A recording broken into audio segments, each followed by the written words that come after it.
दे दो बधाई मैया दे दो बधाई, दे दो बधाई मैया दे दो बधाई।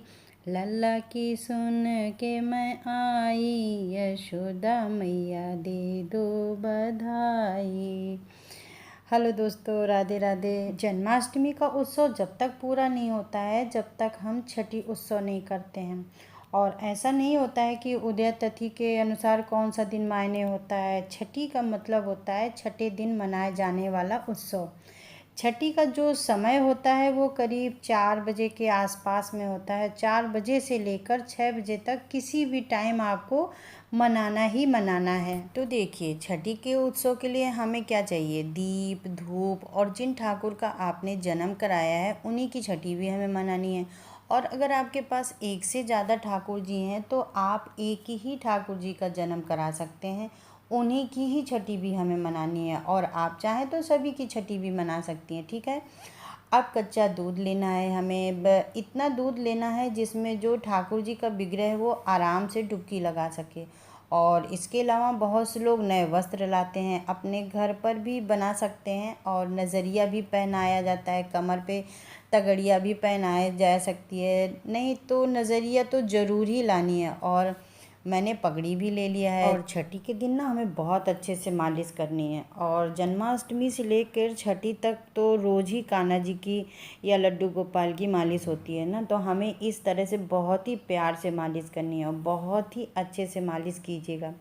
और आप कोई तेल भी लगा सकती हैं। छठी का महा उत्सव रहता है तो सबके घर में अपनी अपनी परंपराओं के अनुसार ही किया जाता है। ये जो महा उत्सव होता है ना, ये दोपहर के 12 बजे के बाद में होता है। बहुत से घरों में मतलब क्योंकि बच्चा छोटा होता है तो सुबह सुबह कोई उठाकर उसे स्नान तो कराएगा नहीं, इसलिए ना दोपहर के बाद से ही मनाते हैं। अच्छे से मालिश कर लेना है, इसके बाद में ठाकुर जी को स्नान कराना है। तो आप कच्चा दूध भगोने में इस तरह से ले लीजिएगा। तो देखिए, इस तरह से आपको पकड़ना है गर्दन के पीछे से। और जैसे हम छोटे बच्चे को स्नान कराते हैं ना, उसी प्रकार से हमें फटाक से डुबकी लगाकर ऊपर उठा लेना है। और इस तरह से ना हमें 3 बार डुबकी ठाकुर जी की लगानी है। और इस दूध को आपको ना यूज़ में ले लेना है, लेकिन इसे दोबारा भोग में नहीं लगाया जाता है। और अब एक थाली ले लेंगे, स्नान पात्र, जिसमें ठाकुर जी को स्नान कराना है। शुद्ध जल से ठाकुर जी को स्नान कराएंगे। फिर आपको एक टॉवेल लेनी है और उसमें अच्छे से ठाकुर जी को पोंछ देना है। और आज ही के दिन से ना अन्न का भी भोग ठाकुर जी को लगाया जाता है। काजल लगाया जाता है, तगड़ी पहनाया जाता है, नज़रिया पहनाया जाता है, काजल लगाया जाता है। बहुत सारे जो नियम हैं आज से ही शुरू हो जाते हैं। तो ठाकुर जी को स्नान करा दिया है, अब हम इन्हें कपड़े पहनाएंगे। तो देखिए, जो नज़रिया होता है ना वो काले धागे का होता है, कहते हैं नज़र नहीं लगती है, और वो ना आज आपको ज़रूर से पहनाना है। इसके अलावा हाथों में चूड़ियाँ पहना सकती हैं। इसी तरह से ना आप ठाकुर जी का श्रृंगार कर लीजिए। आज से ही ठाकुर जी का श्रृंगार भी शुरू हो जाता है। श्रृंगार आपने अपने मन से कर सकते हैं। इसके बाद चंदन का टीका लगा दें, पगड़ी पहना दें, ठाकुर जी का श्रृंगार हो गया है। और अब हम इन्हें आसन पर विराजमान कर देंगे। इसी तरह से ठाकुर जी की छठी का स्नान हो जाता है। और जब ठाकुर जी आसन पर बैठ जाए ना, तब हमें इन्हें चंदन टीका लगाना है। और उसके बाद में हमें फूल चढ़ाने हैं। और जो बांसुरी लेकर आए हैं ना, उसे भी आज रख दे, क्योंकि आज के बाद हमारे ठाकुर जी ना बांसुरी भी बजाएंगे। और इसके बाद में तुलसी दल देना बहुत ज़रूरी होता है। तुलसी दल बिना ठाकुर जी भोग ग्रहण नहीं करते हैं। अब हमें बनाना है काजल। इसके बाद में एक छोटा सा चम्मच ले लो, और खाना खाने वाले चम्मच को यूज़ मत करिएगा। और इस तरह से आप दिए पर रखेंगी ना तो ये अपने आप ही काजल बन जाता है। बस ये एक छठी के दिन ना एक शगुन होता है जो किया जाता है। और हाँ, काजल जब ये बन जाता है तो इसको हाथ में थोड़ा सा ले लें, हाँ ठंडा होने दे पहले। फिर थोड़ा सा काजल इस तरह से लेंगे और ठाकुर जी की आँखों में लगा दीजिए, हाथों में लगा दीजिए, पैरों के नीचे लगा दीजिए, और कान के पीछे भी लगा दीजिए। बहुत जगह ना बच्चों को काजल लगाया जाता है, जिससे बच्चों को ना बिल्कुल भी नज़र ना लगे।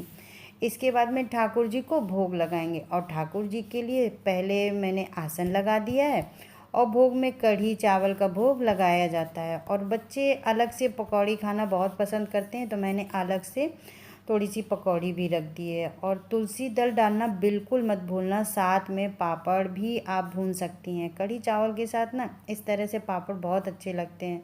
तो ठाकुर जी को ना इस तरह से पापड़ भूनकर भी आप दे सकती हैं। ठाकुर जी की भोग थाली मेरी तैयार कर ली है। आप इसके साथ में मिठाई, मक्खन, फलों का भी भोग दे सकते हैं। बहुत जगह तो आज खिचड़ी भी बनाई जाती है, तो आप खिचड़ी का भी भोग दे सकते हैं।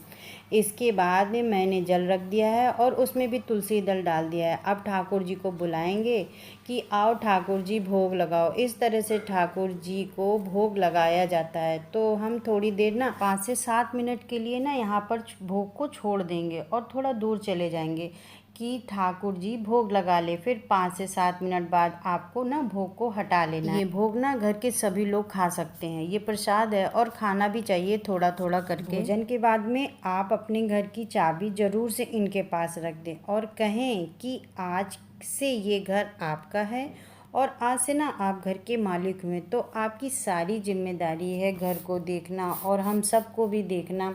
ये सारी जिम्मेदारी आप ठाकुर जी को दे दीजिए ताकि घर अच्छे तरीके से चलता रहे।